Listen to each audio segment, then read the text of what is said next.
Hello, and welcome to a Ready podcast. Today I have with me Rob and Diane, and myself, I'm Elia. And today we'll be talking about some Japan focused questions that we got on Instagram and people have asked us. So let's jump right into it. So, first, one of the questions was, how do you become a teacher in Japan? Which we all have some, more or less information and experience by doing. I joined as a teacher in Japan. Well, I was already in Japan while you guys were abroad. So let's talk about that for a second. So what was the process like? So we will not be name dropping what company we worked for or stuff like that. Just very general information. There's a lot of good companies and a lot of not so good companies. So be careful if you decide to go to Japan and use these companies. Most of them have their heart in a good place, they don't want to help out, but a lot of them are just not that good. So let's start out. So Diane, how was it for you? What was your process like? So I went online and found a company and applied there. It's been a while, so I can't remember exactly what they requested, but I know we had to make a profile for the website and then attach your resume. And the main thing you need is a 4-year degree, so a bachelor's degree. And at least this company didn't specify that you needed a teaching degree. My degree was actually very unrelated to teaching. It's a game development. Same. Yeah, not the game development. Not the game development part, but yeah. Yeah. So I felt like I got a little lucky there. In another type of way, show how I can teach. And I mentioned my work experience. So I started my first job at 17 or 18 years old, working at a Chinese restaurant. Anyways, so I was in the server industry for about 8-9 years before I came to Japan. And the first, a total of 3 serving jobs, and then I would work 2 at the same time as well. For the first one, I became like an assistant manager position. And then the next serving job, the managers would always depend on me to train the new people. So I mentioned all of those things to help boost my resume, in order to get hired or interviewed. So I don't think it was a phone interview. So all 3 of us, joined the same company here. But Rob, do you remember if it was a phone interview for this company? I think there was a brief phone interview, which led into hey, you need to go to this location to kind of give us your demo reel, so to speak. You have to teach a 5-minute lesson, right? And that gets recorded and submitted, and then they let you know whether or not you got what it takes to teach in Japan. Yep. Yeah. I can't remember if there was a phone interview, but for sure the big part was meeting at a certain location. I was lucky enough to be about barely an hour away from my location, while like the other people that were with me, maybe it was a group of about 6, maybe 7 people, and I think a couple of them also even flew to Texas to have that interview thing. I was like, dang, okay, I'm lucky I drove here quick and easy. And it was one person telling us some information and then making us do a mock lesson. And then, about 5 minutes, and you're being recorded, and that just everybody was nervous about that one. Then afterwards, you have a little mini interview with the same person. Then you get contacted either by email or by phone. And then, and I got the job. And we do have to pay for our flight. Oh, thank you. You too, and you too, Rob. I do what I can. So the thing is, since I'm from Sweden, the application thing went a bit different from you guys. So first of all, I was in Japan at the time, so I already had a work visa, right? I used to work for another company, not gonna name drop it, but I used to work for, not teaching, just something else. And then I went back to Sweden for a while for like a short vacation thing, and then I saw the email popped up that because I applied to that job, right? And for me to apply to that job, first you have to fill out a form, why you want to work in Japan, why you want to work for this company, and what kind of education and so on. In Europe, most bachelor's degrees are 3 years, so you only need that. That's the minimum, you know. So if you don't have a university or college degree, unfortunately, you cannot get the job. Another thing is, since the main language in my country is not English, I had to prove that I could speak English properly and that I have a 12-year education in English. That's what they wanted from me. And that was quite difficult. I had to go to schools I haven't been to for years because, you know, I was a kid, and so I had to go back and I had to look for like files from back in the day to find them. I'm not that old, but it sounds like I'm super old. But yeah, so we had to find the documents. I had to get all those documents, send it to them, etc. And then they just renewed my visa when I got the job. Also, like pretty normal. You're not allowed to have a criminal record. The work visa thing, they send you like a what was it called? Certificate of eligibility or something similar to that. So they send you a paper, you take it to the embassy, they fix it, etc. So I would say the most important parts, if you're not from the US, is you have to prove you can speak English due to your education, etc. Also, they do look at your resume a lot. So they look at every step. So they look at all your work history, and they'll start asking questions about your work history, like very detailed questions. In my instance, so this, because I'm from Sweden, there was no Swedish gathering spot. The closest one was in London, and I'm not flying to London, so I told them, "Can we do it on Skype?" And they're like, "Yeah." So I did it on Skype. I had the whole interview, and then the kind lady, she was very kind. She gave me sent me a file of, you have to do this, this, and this. So you have to teach a lesson with all the material they give you, and if you do that correctly and everything's fine, they'll send you the next thing, which is like an English proficiency test. By the way, all the information is online. Like if you, those lessons they tell you to teach, a lot of people have uploaded them on YouTube, so you can go and get a very good idea of how to do it. You know, just they want you to be happy and genki, as they say in Japan. You know, you're basically there to entertain for like 40 minutes at a time, 50 minutes at a time. So keep that in mind. If you're a very introverted person, very quiet, you don't like to stand out, it's gonna be a challenge for you to teach, especially children. High school, etc., is a bit more calm. They do actually teach English compared to elementary school, where you're just playing games for 50 minutes, and I loved it. And honestly, it was fun. I thought it was a great time. Yeah. So that's the process of how to become a teacher. Of course, it's a lot easier if you already live in Japan, but if you already live in Japan, there's not a big chance that you want to become a teacher. For me, the reason I did it was because I just wanted to change industries for a while, and that was the best way to do it in Japan. Yeah. So was your work visa... Yeah.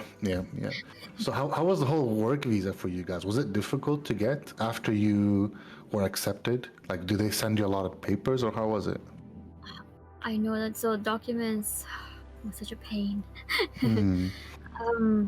I had to mail documents or request documents through mail from another city in Texas that I couldn't really drive to. It was more than 4 hours away. So I think the company recommended me to contact them to mail physically to me.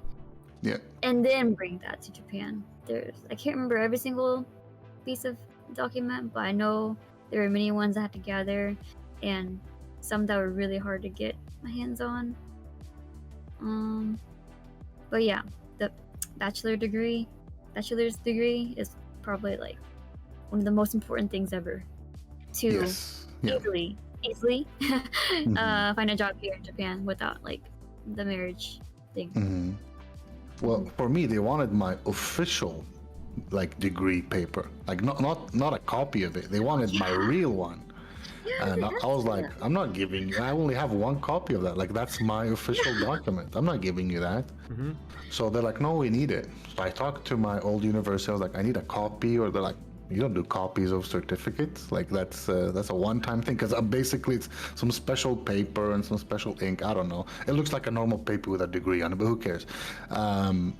So I was like, okay, what do I do? They're like, yeah, you could pay a certain amount of money and we'll give you a copy. And I'm like, all right, just do it. Not to fight with them, because in this company they're very specific in what you need. Like, they'll be with you the whole part of the way of what you need and what you need to do. It's kind of stressful, so I would recommend try keeping up with it, and talk to the people who are trying to help you get the job, etc.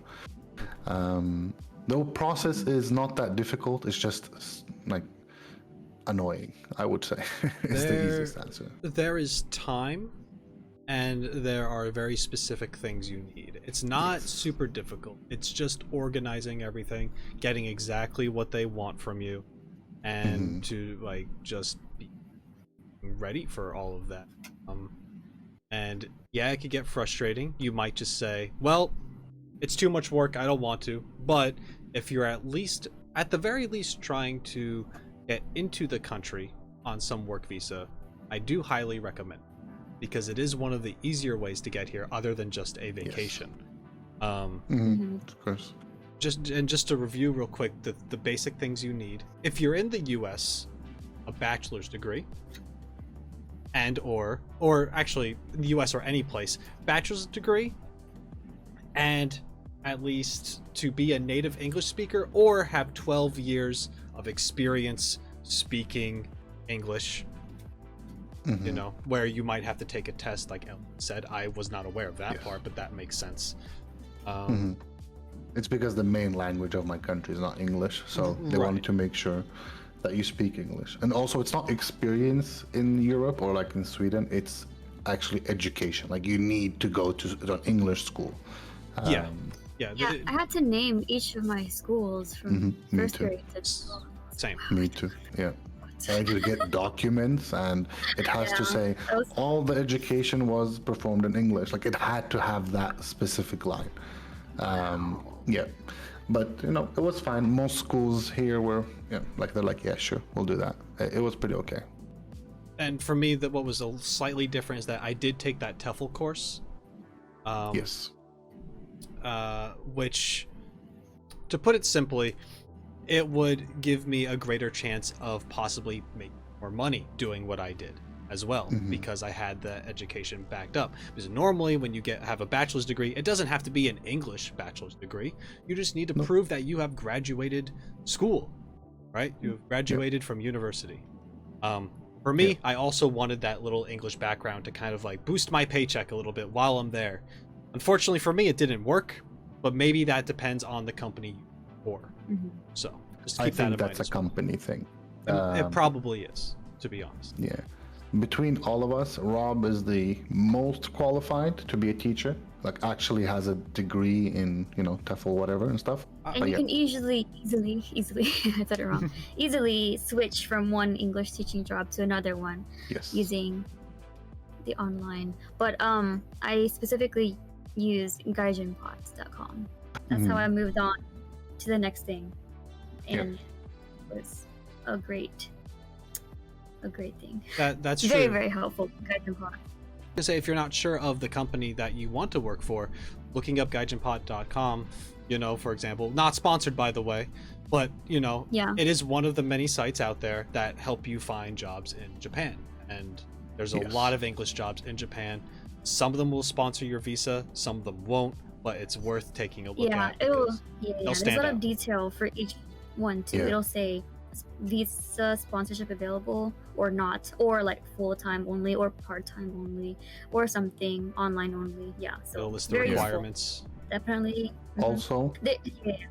one thing I would say, if you're already in Japan, Gaijin Pod is good, but also if you want to keep teaching, but you want, like, you don't want to join one of those companies that bring people like us, that brought us to work in Japan, or one that's very popular, which we can name drop since we didn't work for it, the JET program. So you can also do one thing, which I was recommended, is that you go to whatever city or town you want to live in, and you talk to the school board in that area. And you go to the municipality and you talk to the school board, etc., and they might actually give you a job, because most of them want to hire foreigners but don't know where to look. So that's why they use these companies to bring in foreigners. Especially if you speak a little Japanese, they'll love you. They'll just be like, "Here, come work." And that's actually one of the parts I want to talk about. Do you need to speak Japanese in order to get the job? The big answer is no. Not at all. Like 0%. You could go there and speak English only, or, English and a billion other languages. It doesn't matter. You don't need Japanese. Yeah, it's a struggle, but it's not necessary. It'll be helpful, but not Yes. necessary, Definitely helpful. And they'll teach you like phrases to say, like, "Hello, my name is." And also, one thing I remember in the video I had to send, I had to introduce myself in Japanese to the company. So they're like, "So tell us where you're from, what's your name, and what you want to do, etc." And I had to do some research, because at that point my Japanese wasn't very good. And they're like, "Okay," so also, sure, I'll do it. And then when you actually go to Japan and go to the office, do you remember when we were all standing in a line like school children and we had to introduce ourselves to the school board? That was day one, by the way, guys. Oh man. Yeah, it was pretty nerve-wracking standing in front of the whole school board, and we're like 6 foreigners, They're and they all just staring at you. yeah, they're like, They're "We don't smiling care." sometimes. Yeah, they're really smiling. Oh, Not- scary. Not just 6 foreigners, but like the only foreigners in that whole city. In the area. So Yeah. I think some of them were scared themselves, maybe. Not Yeah. scared, but Yeah. like, ooh. One thing you'll get a lot if you live in Japan, especially in smaller areas, like in rural countryside, they will ask you, "Are you a teacher?" It's pretty normal. Most of the time, your answer will be yes, because that's why you're living in the countryside. But for me, I love the countryside, so it's different. I guess, but mostly teachers in the countryside are foreigners, right? The English teachers. And some inside tips: when you start going to your schools, I had 4 schools. I think, Diane, did you have 3 or 4 as well? 4. Yeah, and Rob, you had 4 schools. the same? Same, yeah. We had one lady with us, I will not say her name. She had 5, I think, or something. And some have 3, I knew one that had 9 when I Wow. trained with her. Wow. 9. And Yeah. then it's because she'd visit one like every 2 months or something. I was like, oh, Oh, okay, that makes interesting. sense. Okay. Still weird, but okay. But when you do the whole application thing, they give you the job, then you fly to Japan. They'll tell you, "Bring this, and this with you," right? Usually, for countryside people, you need a driver license. We should have said that. They require you to have a driver license, because you're going to be driving. Like, for example, when we lived in Yamaguchi, there was one train that didn't go to any of the schools, and it only went through the city. So it's not really a very populated area, so you need to drive. Yeah, we all had to drive here. And they I give enjoyed you it, this. Yeah, they give you this tiny, cute K car. If you don't know what a K car is, it's basically a very, very tiny car, which doesn't have like a real engine. It has like a motor, like a moped engine in it. In America, it might be similar to like a smart car, kind of. Yeah, but No. smart cars are smart. There's- This one wasn't smart. No, it wasn't smart, but it was. It was okay. functional. Yeah, honestly, out of all my cars, it ranks one of the top 3 I had most fun in. Let's say that. Not the best as in specs, but Yes. You know, when you have that car and that freedom in Japan and you're in the countryside, Exactly. one thing I would recommend is just turn on your car and drive. Just go whatever. You don't. Who cares about the GPS? Just go somewhere. There's so many things to see and so many things to experience, and there's so much good food. You know, just don't stick to one place or go to McDonald's or whatever. You know, just forget all that. Just experience new stuff. If you didn't like it, you didn't like it. But most of the time, you'll like it. I think it will be great experience. Okay, let's go back to the teaching part. So, you arrive in Japan, right? Oh wait, and Go ahead. we had to prepare about $5,000. I forgot about that Yes. part. Mhm. They told us to prepare an X amount of money for living. I think minimum was like 2,000-3,000, and I think they're like, but we recommend about 5,000. Yeah. The reason why they recommend the money is not because you have to pay them when you arrive. It's actually because your living situation, you kind of do pay them a bit. So your living situation, you're usually put in a Leo Palace, which is what they're called, right? They're basically a studio apartment. Do you call that? I don't know. Is that what the right meaning word for it? Yeah. It's basically a one-room apartment, very tiny. You'll live there, and they want you to pay like 2-3 months in advance. I, for one, did not live in a Leo Palace. I found my own apartment because I had some connections and people I knew that could fix that. Rob and Diane lived in a Leo Palace, and they were neighbors, which was fun for you guys. But I lived a bit further away from you two because I had my schools on the other side of the city. But, you know, we all met in the city, so it's fine. Okay, so you go to Japan, you have the money, you have your passport, you have your driver license, you have your bag, and you meet this Japanese-speaking, English-speaking person at the train station, wherever you're supposed to arrive. They'll tell you beforehand, go to this place. And then you go there, and then they'll be like, oh, hello, follow me. And then you see a horde of foreigners following this one Japanese person in the countryside. Well, for us, it wasn't super countryside. I think we went to Kitakyushu, and which is a pretty nice big place. Yeah, I liked it. I used to live there, which was great. I loved it. I really said that. Go back to visit. We should. It's a great place. It's very beautiful. It's very close to Fukuoka, which is a big city, which is great. But yeah, so you follow this lady. They take you to a hotel. They check you in. I think they paid for the hotel because I don't remember paying for it, or I did it for free. I don't know. They paid for it. Yeah, and then they. About a week? 5 days or a week? What was 5 days Yeah. a week, yeah, 5 something days? like that.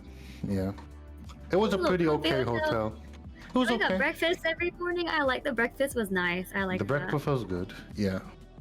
But then they made you walk to like the instruction place, which was like 5 minutes away. Not bad. And then they hold like seminars for a week. When you first get there, you'll be like, well, what have I brought myself into? Yes.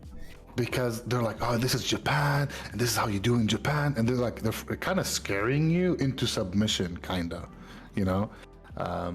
They try to scare you into believing that Japan is super strict and you're not allowed to do anything, and don't get drunk and go outside because the company will get bad rumors, etc., etc., etc. Oh, yeah. Because we're foreigners in a countryside, so one foreigner affects all foreigners, you know. Which is yes and no. I get the gist of it, but I don't agree in that part.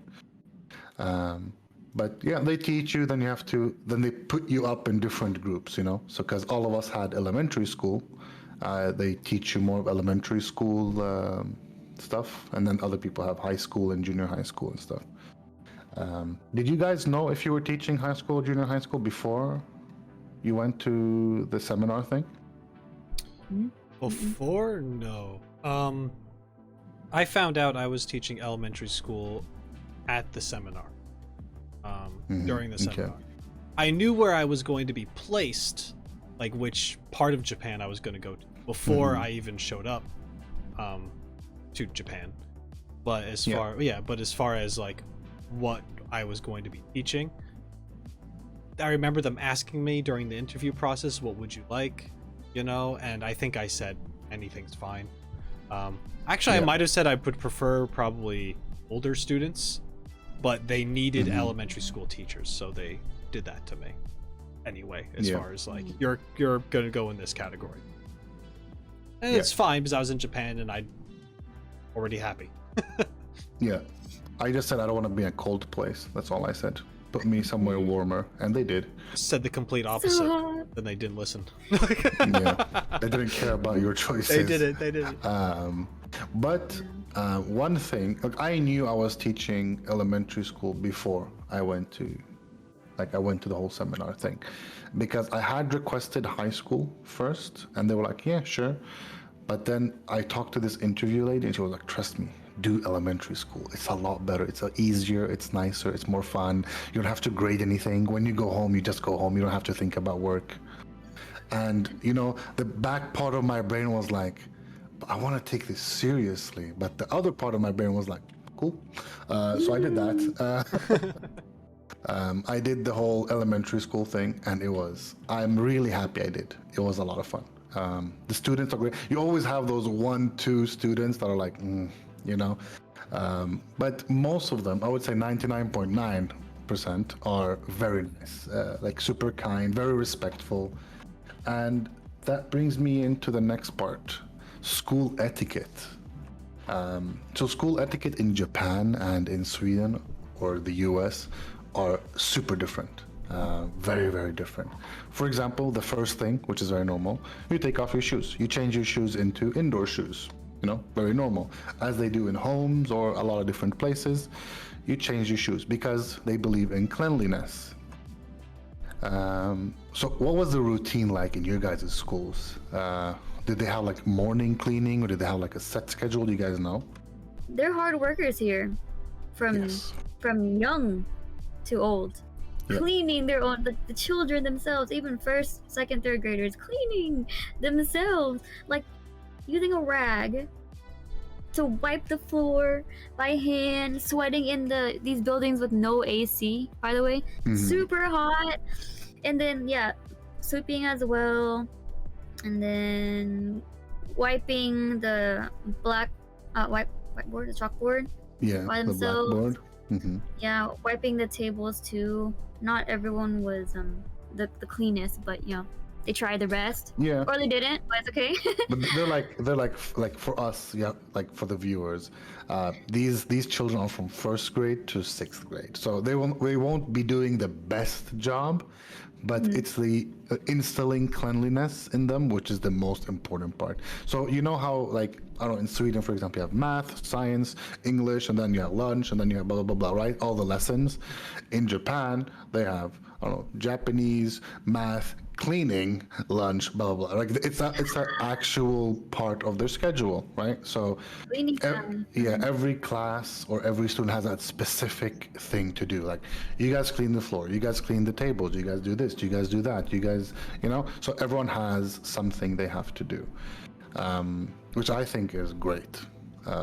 Even outside of the classroom, Yes. big hallway, even the stairs. Even everything. outside, the windows, the shoe area. Some students go and clean the teacher's room, but also the teachers clean the teacher's room, which is okay. Let me edit that. Not all the teachers. Most likely, the lower ranked teachers will be cleaning, and like the principal will be, chilling somewhere else. Some principals, I had a really great principal who was always helping with the cleaning, even the toilets, etc. Like, some of them are really good. Some of them are like, I'm too busy for this. Yeah, and some are but- always cleaning. Yeah, It's some of cute. them are really good. Yeah, like some of them really want to teach the children that cleaning is important, so they go out and clean classrooms in the hallway with the other students. So usually it's a whole school thing. The whole school goes out and clean. It's not like only the first graders or whatever. No, everyone does it. So cleaning is very important. So shoes and- off, cleaning. Yep. Just that. And brushing your teeth. Some of these Yes. students, along with the teachers, they brush their teeth together Mhm, I after used to do lunch, I that. think. Mhm. I didn't. We never, at least in Texas, no one brought their No. toothbrush to school. Didn't do Not that in Sweden New York either. either. And like brush your teeth together in that. Mhm. So for those of you who have never seen a Japanese elementary school, and middle school and high school, the hallway has this big sink thing lined. It's like not a sink like this, but the entire when by the window, in front of the window, is Rob, a edit a whole picture here of what it looks like. yeah. Go. long There we go. mini sinks. Yes. And then everyone just washes their hands together or brushes their teeth together. I think they can drink the water from there also. They can flip the little faucet and it'll go up and you can drink that water. Mhm. Yeah, but It's everyone clean water. uses it together. Yeah. Yeah. Teeth. And then they have like a little thing of soap. That's how they get Yeah. the soap. A little bar of soap in a net. Yeah, it's so that you don't lose the soap. So it's Yeah. always there. You know, these are Last kids. long. One will take the soap and it will disappear. So just to make it Yeah. safe, they put in a net thing, and then people just clean their hands with it. So I had no idea people in Japan used to like brush their teeth at school. Because what we've been taught here is that you brush your teeth in the morning and then you brush your teeth at night before you sleep, right? But in Japan, it's morning, after like lunch, and then at night, right? So when all the students the first day were brushing their teeth, I was so shocked. I was like, wow, is this like the first time? Have they waited since the morning? Like, that's my first reaction. I was like, that's not very, the hygiene there is a bit not good. Yeah, it's like, it's lacking. So I asked the teacher, and he was like, no, it's just, this is second brushing, I guess. And I was like, okay, cool. So I started, joining them in the brushing thing with whatever class. Oh, one thing we have to tell the viewers who've never been teachers is that every lunch time you have, you'll go to a specific classroom, more or less. So you'll go eat with the students. At first I was like, oh, I have to entertain and like in the lunch as well. I have to go sit there and work. But I actually liked it. It was fun, like, because most of the teachers and the students are interested, so they'll ask you questions and about you and your life and what you like to do. But first it's super silent, like no one talks, everyone's focusing on eating, and then when you're not supposed to talk either. You're not supposed to talk, yeah. But since I'm a little rascal in class, I used to do funny things so the students would laugh, and it was just a fun time. And most teachers are super chill, they don't mind. School lunch. It was my fun. Favorite thing. School lunch.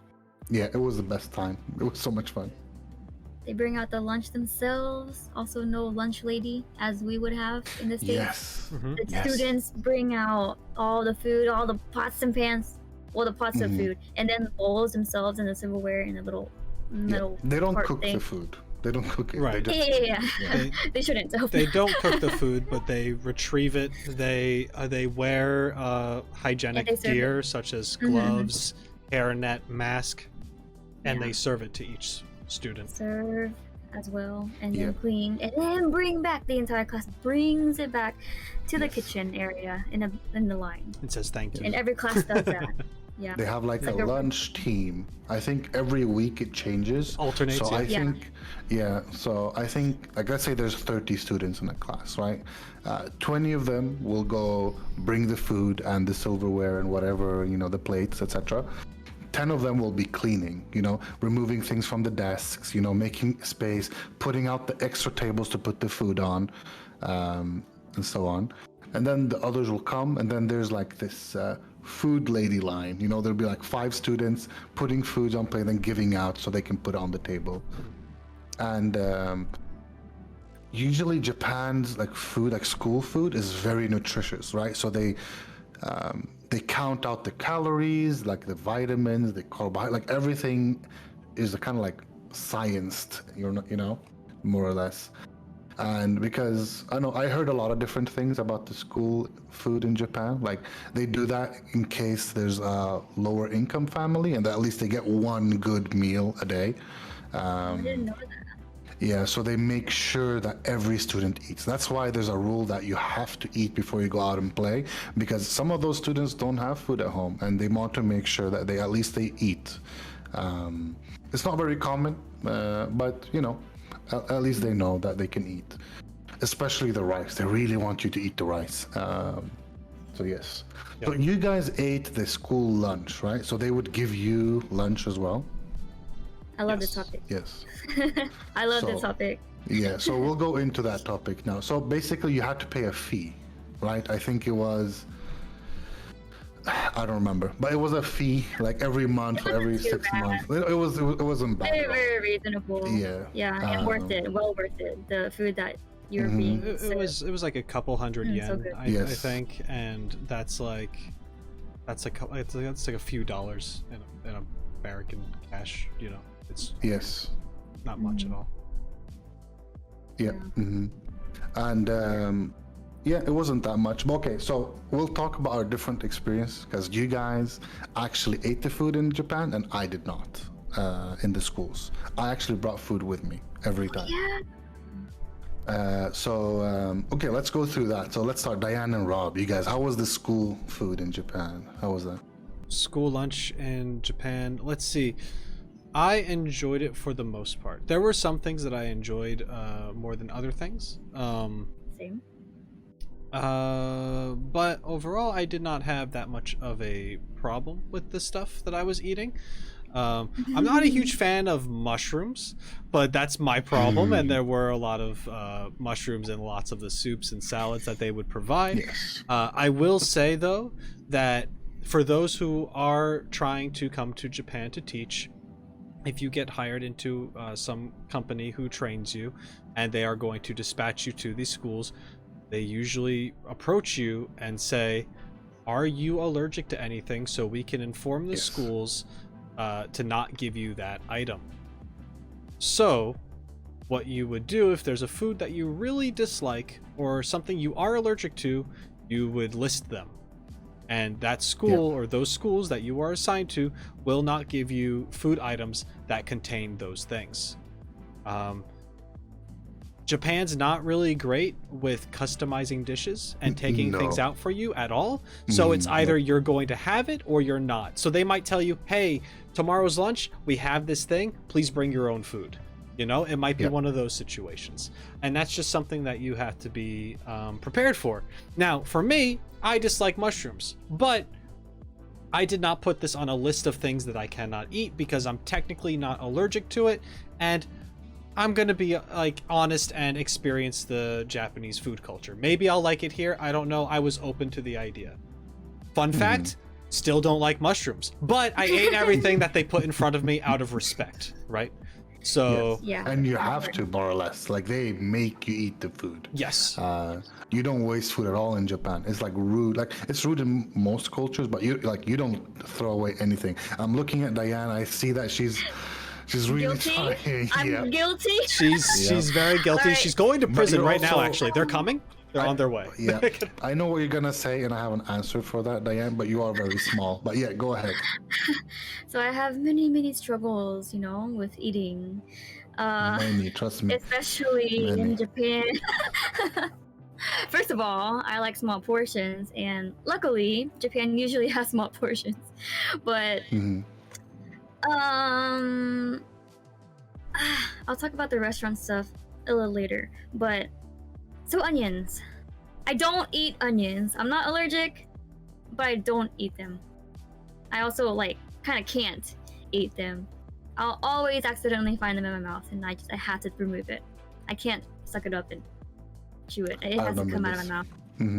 She's And traumatized like by Rob it. said, you have to list your allergies on this piece of paper. And because I can't eat onions, even though it's not an allergy, I still wrote down onions. But the thing is, there's onions every day. In everything. Every day, everywhere. They love Soup. onions. And trust me, I love onions, so I'm not complaining. I'm just saying. Yeah, and I love mushrooms, so I wish I didn't have mushrooms as much as Rob had them. I'm so jealous. I barely saw mushrooms where I ate. You know, I was You guys so need jealous. to change schools. That would have been nice, yeah. But so, I wouldn't want and didn't request for no onions because the whole Japan customizing food thing. I can separate it as long as they're big enough. I can, and I felt bad that I had to separate it, but everyone said it was okay. And if anything, it was actually a part of entertainment during lunchtime. The students would Because- look at you all funny. Yeah, they were left there pointing at my bowl, and they were like, "Onion Mountain," like that. They always laughed at me, and I was okay. I'll take it. Yeah. But other than that, like most of the time, the flavors of everything was so good. I really even just a simple miso soup, the simple salad, those I can have every single day. The main parts, I've actually, there's always fish, or there's like spaghetti, or other things, curry stuff. We've had whale before too. Wow. Yep. I know. I had 2 pieces. It was. Yeah. I'm gonna say it was not bad, but Okay. yeah, it was fried. It wasn't bad, but I felt guilty just because it's so not a thing in America. Yeah, it was weird. Well, yeah. To eat, but it did taste good. To hunt. Side question though, a whale, how many people would that feed? Like that must be a lot of mouths to feed, right? You would think so, right? Yeah.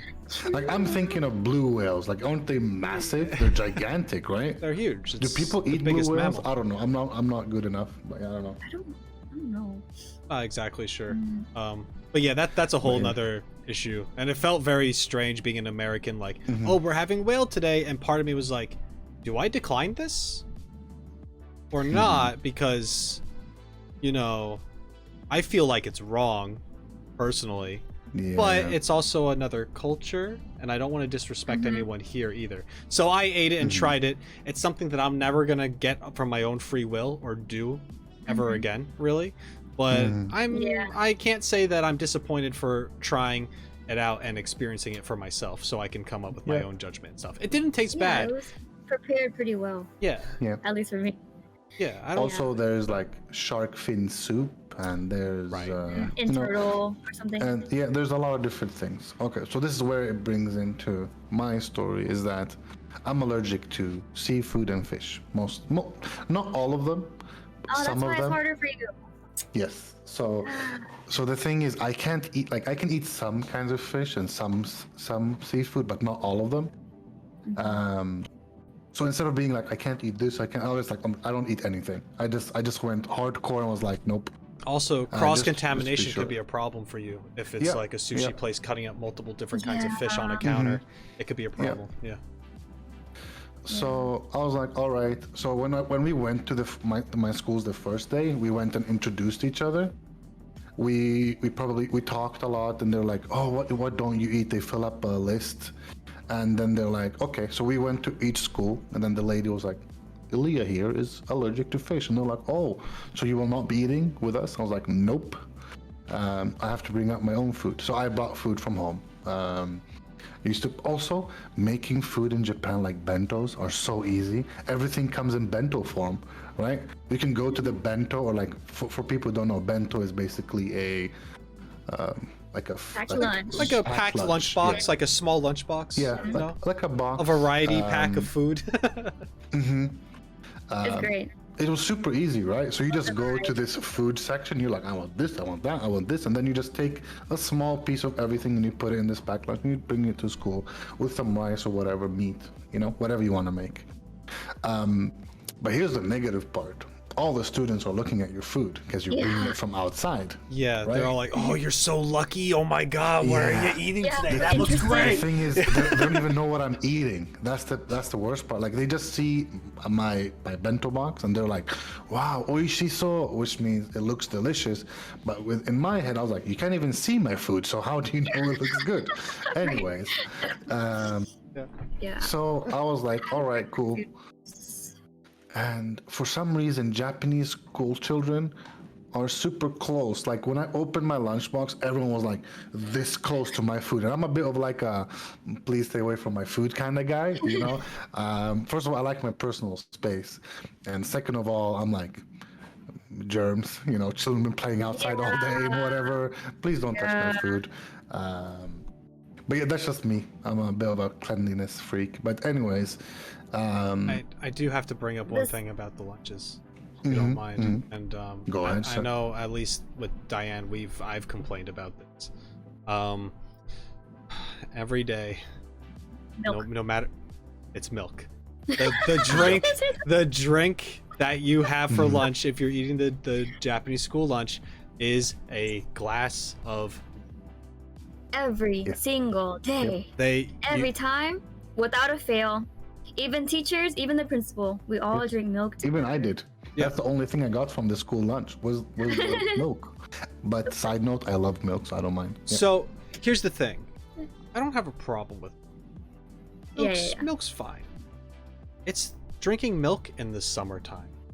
Yes. In these schools, there is no AC. There is no AC in these schools for the most part. It's Japan is super humid. We're rocking 90% humidity almost every day in the summertime. And super hot. And it's hot in general as well. We're in suits, like Yeah. like usually sometimes it's cool Not biz. Diane. Not I still had to wear a cardigan to look nice, you know? Right. Yeah, it was still long sleeve. but like So a button-down shirt, sometimes a blazer, hopefully not in the summertime. Tie, hopefully not in the summertime. Some schools are a little more strict than others, but still, you're wearing dress clothes. You're drinking milk. These kids want to challenge you to chugging milk contests, which is crazy Yeah, because they they can do. down it in like half a second, and I'm like, you're a monster. And then you finish up lunch, and they want to go play Onigoko, which is tag, outside with you and run around. And guess what? You're the teacher. You're the foreign guy. You're the cool new person. You're always it. Oni. Yes. Yeah. So you're the Oni. You have to chase these kids. It Not is me. Right though, after but drinking milk. it is very rough after drinking milk in the summertime. Also, it's warm milk. Just to say, it's not Yeah. refrigerated. Like in the winter, it comes cold. I think It's they nice. put it Mhm. outside. It's I don't know what It's they do. room temp at best in the summertime, yeah. which Yeah. is hot. Yeah, it's like for me, I'm not used to drinking room temp or hot milk. Like you just take out from the refrigerator and then you drink, right? Yeah. But so in first time I was like, are you sure this is okay to drink? You know, like it's not, pretty by the way. warm. Yeah, and I was like, But I was like, maybe they have some special milk. I don't know. Yeah, who knows?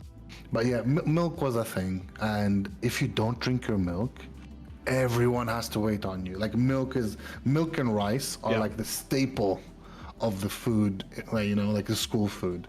And just to let the viewers know, cooking the Japanese school food is actually a big deal. Like they have a whole area for the cooking. Like 10 people, like chefs or whatever, go there and they cook the food for the whole school, and then they go to another school or whatever, or maybe one place makes school the food for like 3 different schools. But for the schools I went to, they cook them in-house, basically in the school. And yeah, because my English classroom, like from the window, I could see the ladies cooking the food, so I would know what they're having for lunch that day. I was like, oh, cool, cabbage and fish, cool, interesting. So yeah, but yeah, okay. Enough about school food. That's a little part of your Japanese journey you'll have in Japan. All right. So one more important thing that I thought was interesting, which is very different to Sweden, right? So in Japan, everyone is a sensei or some part of sensei that teaches, right? Even doctors are called sensei, right? So for example, when we used to go to our schools, they call all the teachers by their last name and then sensei, right? So for example, I'm just going to make up a name. Let's say Nakamura sensei, right? That's just a person. But for us foreigners, they're like, what's your name? I'm like, Elia. So everyone calls me Elia sensei. Like no one goes for my last name. Was that the same for you guys? Yeah, I was Yeah. Diane Sensei. Diane sensei. For me, in the very beginning, my company asked me, what do you want your students to call you? Do you want them to call you by your last name or first name? And I said my last name might be difficult. Students. Yes, So it's difficult for me. So. right, yeah. So I just said I'll just go with Rob, my nickname. So everyone went Robu Sensei, Yeah. like, you know, because Robu sensei. yeah, Robu Sensei, yeah. Yeah.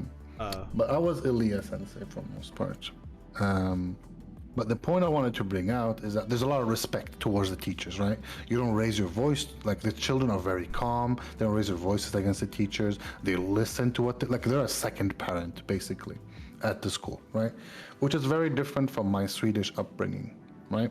In Sweden, we don't say, as I don't know, in the US, maybe say Mr. or Mrs. whatever, or Doctor or whatever, right? To a teacher. Yeah. In Sweden, you just say the first name. So, for example, if I was a teacher in Sweden, they'd just be like Elia. A student would call me Elia. That's all, right? Not really, not my last name, not Mr. Nothing, right? Oh. And this is because we're very familiar in Sweden. Like, you want people to like connect with you. You want the students to connect with you. You don't want them to have this hierarchy, etc.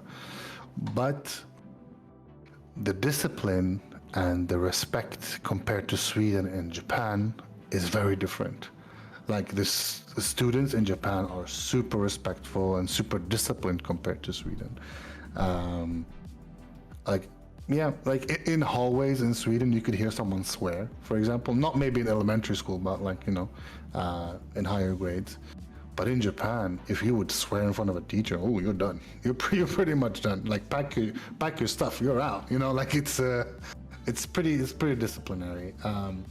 So in the US, do you use like Mr. and Mrs. for your teachers? Yes, I would say so. At least from my experience, Mr., Miss, Mrs. if they were married. Yeah. Mm-hmm. There's also Doctor, as well. Yes. If someone, and not just with teachers, but also with other adults and parents. Mm-hmm. So let's say if I had a friend and his last name was Smith, right? I would have, if I was talking to that person's parents, I would say, how are you today, Mr. Smith? Yeah. I'm not going to say, how are you today, John? It's Yeah. weird. There's like a coming of age thing. Like, once you're an adult, then sure, you can refer to the other person by first name. It depends on your relationship with that person. How close are you? The more strangers you are, or the more you consider them an acquaintance, you're probably going to say their last name with Mr. or Miss in front of it, right? And in school, it's usually always the case where you're not really using someone you're not referring to someone by their first name. Usually, it's very rare. It does happen, but it is rare. Yeah. Is that the? I was gonna say if that was. I was gonna ask Diane if that was the same for her, or she. Yeah, I'm thinking now about high school because it's like the most I can remember. Yeah, Mr. Smith or something. Miss Johnson. Right. Mrs. Yeah. Same. Married Mrs. Yeah. Nobody called them by their first name. No, it's Or not very just last normal. name. I think outside of Yeah. like maybe Northern Europe, or I don't know. I'm not very well versed in like the rest of Europe. I know at least in Sweden, like you don't use the first name. Like it's fine, it's okay. It would be really weird if you would call someone Mr. or Miss or Mrs. whatever, right? Yeah. But I went to an English school, so we did call our teachers Mr. and Miss and whatever, doctor, professor, whatever, right? But in Japan, please, if you go to Japan, don't forget your suffixes. It's very important because they'll do it to you. If you call someone whatever son or whatever, they'll always use the same to you. Like even if you don't do it, they'll use it towards you. It's just ingrained in their culture. They're very respectful towards people. So if you have a teacher, even if you're close, unless they tell you to use their first name or whatever, or don't use the suffix, please always use it. It's just very respectful. It's a good thing, and I think you'll get integrated into the culture a lot easier that way. So please use san, or if it's a child, even if you know their name, for example, their first name is Takeo, for example, right? Please use Takeo-kun, even if they do tell you to use their first name. I would not recommend it as a teacher at all. Always use surname and suffix as when you're a teacher, but outside of school, you do you, right? You can do whatever you want. And don't let other teachers hear you call students by their first name alone. It gives a bad impression, like you are being more friendly towards the students than they can be, because they're not allowed to be that friendly, right? And please don't share your social media with children. It's just weird. I've heard a lot of people do that. Don't do that. It's weird.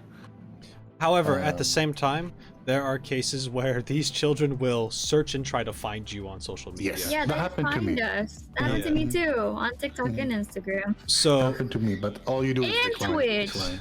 yeah. You guys know that in Twitch too? One of me and talking Japanese. I was like, what? They'll do their best to find you. They will. Yeah. Shh. But yeah. All right. Okay, I'm gonna ask you guys some short questions, just about some general stuff in Japan before we end this episode. We got questions. What's the best time of year to visit Japan? People always say during cherry blossom season, Yes. because that's very, limited, a temporary time. It's The just spring? a couple days a year. Yeah. I would It's say between spring. March and April, I would say. Is the Yeah. sakura cherry blossom. I also Before COVID was a thing. Sorry, festivals happen in the summer, so Yes. unfortunately they were always very hot. But most of them happen in the summer, and they're very fun. Good food. Mhm. Go ahead, Rob. Sorry. no problem. In my opinion, I was gonna say the opposite. I was gonna say autumn. I was gonna say the fall Yeah, Mm. because it's less I busy would say fall. and you can Yes. Yeah, get weather- around weather. Mhm. and for weather. It's the best weather in Japan The to come weather to. is great. Yeah. Spring's great for that 1 week. Everyone else is coming though, so it's going to be jam packed with people, and it's probably going to get hot. But Mhm. just like in America, spring is a week, guys. It doesn't last that long. It Yes. becomes summer very quickly. So I recommend the fall. Yeah. As Also depends where you live in Japan. that's true too. That's very true as well. Like for example, Hokkaido, like very northern parts, are cold for a very long time. They don't have the 4 seasons. They have maybe 2 or 3. Spring and autumn are very short in some places. But where we lived in Yamaguchi and in Tokyo, for example, and Osaka, you have pretty much all the seasons. But the summer is the greatest season, I guess. It's the biggest one. I would say the same. I would say the cherry blossom, or like February to March, April, or after the summer. This brings me to my next question. What's the worst time to visit Japan? And I'm just gonna say just from the start, summertime or Golden Week. It's so busy in Golden Week Wild. was like a little while ago, like a week or 2 weeks ago in Japan. Or it Everyone's still is. off.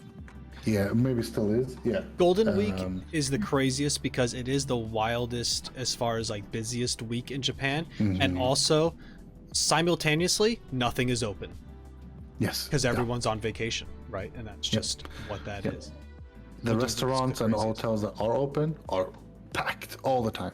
Most people don't really come for the winter, but if you do, then Hokkaido, because they have that snow Yes. festival.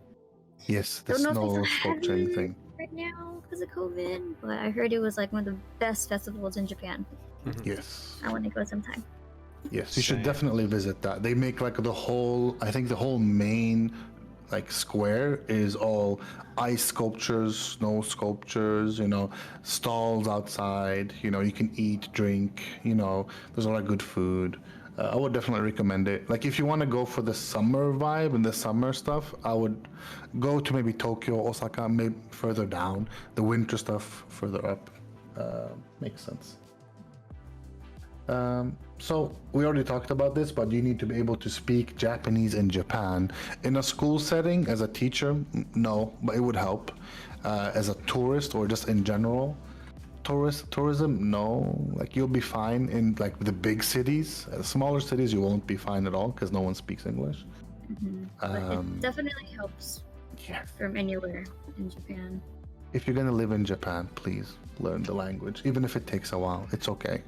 Japanese isn't the easiest language to learn, especially since they have a lot of different ways of writing stuff, and like they have kanji, they have hiragana and katakana. Just all 3 of these written languages in one sentence, and you're like, I don't know what they're saying. But that's learn the language. It will be a great thing to do. Basic living situations, though, like ordering food or getting groceries. Bank stuff and post office stuff is a little on the next level. But Yeah. if you can order food, then you're good. Get your groceries okay, or get some stuff at the konbini. hmm What else? What else do you do? We will talk about this topic in greater detail in another episode because there's a lot of things you need to There's know a about. lot. Yeah. So this is more for the tourists. Would you stay in a capsule hotel? We already did. Yeah. We stayed in a capsule hotel in Hiroshima. I've stayed in capsule hotels in Osaka and Tokyo. I love capsule hotels. I'm just saying. They're super cheap. They always have like a bath area, like included, that you can go take a bath, and it's super nice. And the staff is usually very nice, and the area is clean. Of course, there is, don't go to the bad ones. Go to the like the better ones. They're not expensive. It's actually pretty cheap to go to a capsule hotel. Yeah. Do you want to explain to them how the Hiroshima capsule hotel thing was, Diane and Rob, what we went to? It was super nice. It smelled nice walking in. Whenever we went, it was they're pretty brand new, right? They made that building maybe that year or something. The decorations. The very new hotel. Super, the bathroom area was super nice. We might have some images to show. Yeah. Capsule hotels, like the things, I'm a pretty big dude. Like I'm tall and I'm pretty wide, and I'm fine. If you're super claustrophobic, please don't do it. It's a tighter area than a normal hotel room. Some capsule rooms are bigger, some are smaller. Usually they fit a normal person. It's comfy. It's comfy. I don't mind it, Yeah. Like you won't be super private, because you have like this at the end of where your feet are. There's like a little thing you can draw just to close for privacy. Other than that, it's just open, You're in a tube basically. I didn't have this problem, but I will say this for those who are curious, because it is only like a screen or a curtain that shields you from the outside and everyone else's capsules, whatever that may be. If you're sensitive to people snoring or grinding their teeth, you're gonna hear everything in that room. Yes. All the other noises that people make while they sleep. So a capsule hotel is not something I recommend if you plan on staying there for an extended period of time. No. Like a hotel. But if you're just in there for a day or two, or you're stopping, or you need a place to crash and go to overnight somewhere while you're traveling, it's super convenient, easy. Yes. They're usually pretty nice. Also, there are some capsule hotels that have rooms just for women. Yes, please use those. If you're a female, it doesn't matter how how strong or how whatever liberating you are. Please use, men go to the men's side, women. It's the reason why I say this is because I've never seen it myself, but I've heard stories of the mixed room situation. There might be some peepers, or something. Even not only Japanese people, this might be foreigners too. So please be careful. Yeah. There is a lot, like the first floor will be for men, second for women, and so on, So there, even if you're going with a group of friends and you're mixed, you can stay at the same capsule hotel, just different floors. And there are like communal floors where you can hang out during the day or whatever if you don't want to go out. I wouldn't recommend, please go out and see Japan. It's a beautiful country. Don't stay inside. But yeah, capsule hotels is a big yes from me. 2-3 days maximum. Don't stay longer than that. It will get claustrophobic at the end. They're convenient, and some of them are very nice. Yep. Yeah, I actually looked up some recently, and I saw the women-only ones. Very cheap, like barely $20 or $30 a night. Yeah. Most of them are about, like you can find about 1,500 yen to 3,000 yen a night. And for those who don't know how much that is in your currency, I would say in US dollars and in euro, it's about the same. I would say maybe $20 or 20 euros to 30 euros to $30, like somewhere there a night.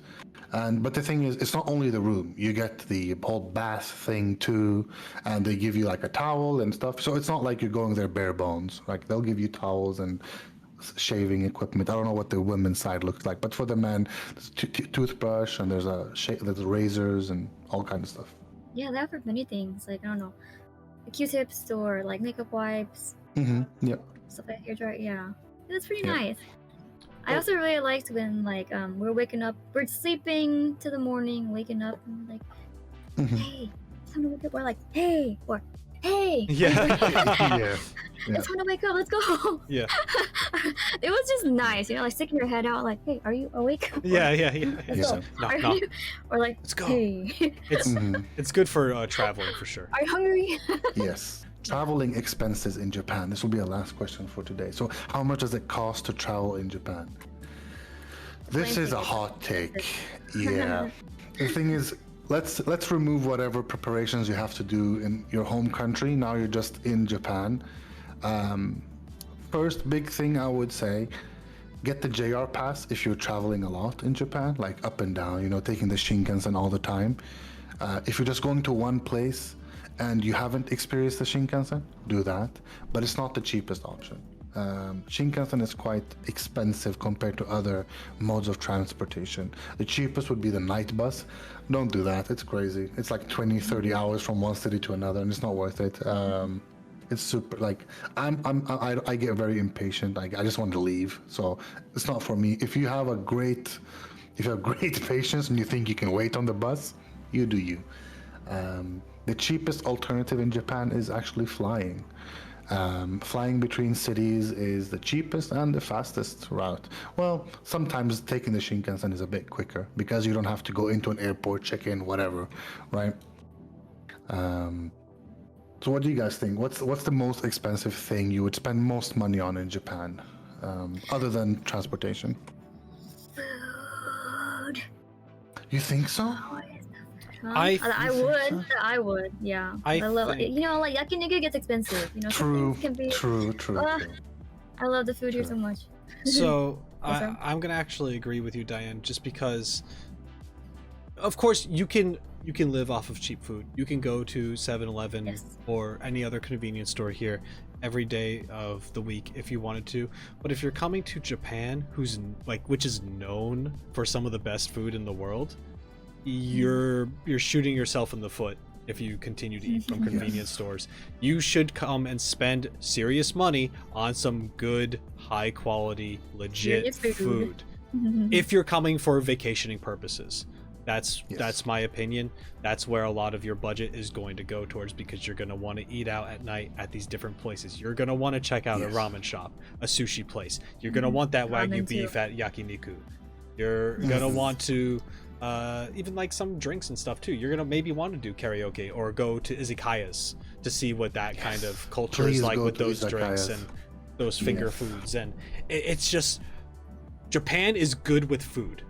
Period. And depending where you are, when you don't think it can get better, it does in certain places. So if you're enjoying the fish in Tokyo, go to Hokkaido and try their fish, and it's going to be 1,000 times even more impressive than you thought, because of just how much more fresh it is, because of how much closer you are to those harbors where it comes in, and it was already melting in your mouth before.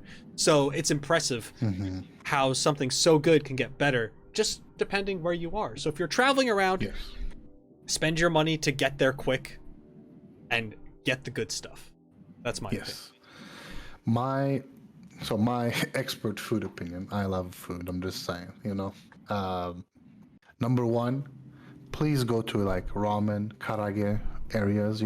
First of all, they're super cheap. Like ramen is like 500 yen, right? A whole meal thing with a ramen, like ramen, some fried chicken, which is called karage, and some like stuff on the side, like fried rice, whatever. You won't pay more than 1,000 yen, 1,500 maximum, if you've been like really using, all the, you want everything, right? Ramen is pretty cheap, but here's where it gets expensive. You want that good meat, you want that Kobe beef, that wagyu, whatever Rob was talking about. That stuff's expensive. And most places that do sell those things and are written in English, please don't go there. They're tourist traps. They make it expensive on purpose. If you go to Kobe or whatever, or you can find a meat area shop, just go there and just say Kobe beef, and they'll be like yes, or wagyu, and they'll be like yes. You're like, okay, give. Like, even if you don't speak Japanese, they'll understand what you want.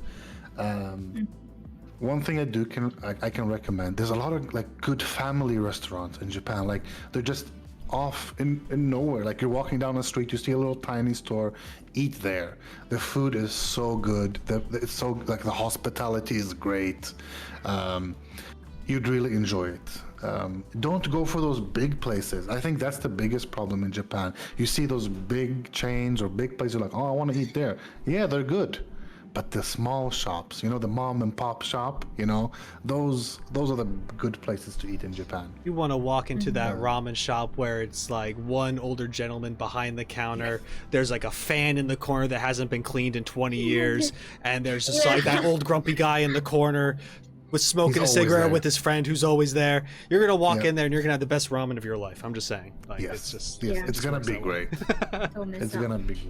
Yeah. Some ramen stores in Japan don't have seating areas. Just saying, like you're supposed to eat while standing and then leave, like quickly. So if you go to one of those ramen stores, please respect the urgency. Most Japanese business people, men and women, they will look at you in a weird way because you're eating very slowly and it's their turn. They just want to eat and go back to work. So please they have udon places like that. They have sushi places like that. And I've been to a pasta place like that near Metro Station. It was really, really good. Yeah, for the first time. Just seeing that, it was so cool. It was a big pile of cheese on top of like spaghetti, and everyone's just standing and eating. Wow. That's not nice. Japanese food. That sounds great. Yeah, not Japanese food. One last recommendation I have is please eat yakiniku. It's so good. Yeah. It's just If you're great. a meat eater. If you're a meat eater. If you're not, don't go. There's no use.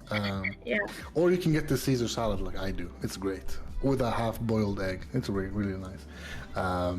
But as far as I've experienced, people who do, or restaurants that do serve vegan food, it's pricey, but it's really good. I've been to one restaurant in Jiugaoka called Shiro, and wow, just the spaghetti itself was almost better than regular spaghetti. I want to go back and get it, but it's so expensive. And then I know another vegan cafe, and their like taco rice is really good. Their sandwiches are really good. Yeah, vegans can make really good food too. Yes, of course. I would say if you go to a restaurant in Japan, I'm not gonna say you'll always find a vegan or vegetarian option, but they're getting better at it. It is growing in popularity.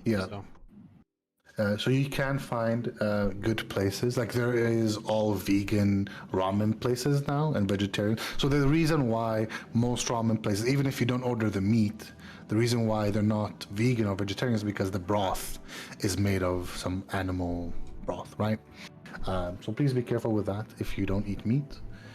Other than that, I wouldn't say food is expensive in Japan, but compared to Sweden is super expensive in general. So it's cheaper than Sweden. It's cheaper than most Nordic European countries or like Germany and whatever. So yeah, please do check different places. Don't eat the same place all the time. Trust me, you'll find a very good restaurant that you'll love, and you'll be like, I want to go there again. Do it, but there's a lot of different places. Trust me. Yeah, and that's where we're gonna end today's podcast. So if you have any questions, please, check our Instagram, leave us some there, or on TikTok. We have Twitter, we have a website. All the details will be, on the screen or down below. So please check that out. If you have questions, let us know. We'll answer them as soon as possible. If not, in the comments here on the podcast, or if you have any podcast topics you want us to bring up, let us know. But for now, that's very much thank you from us here at Ready, and we'll see you guys next time. Bye. Thank you for watching or listening or both. All the things. Thank you. All the things. Bye-bye. Bye.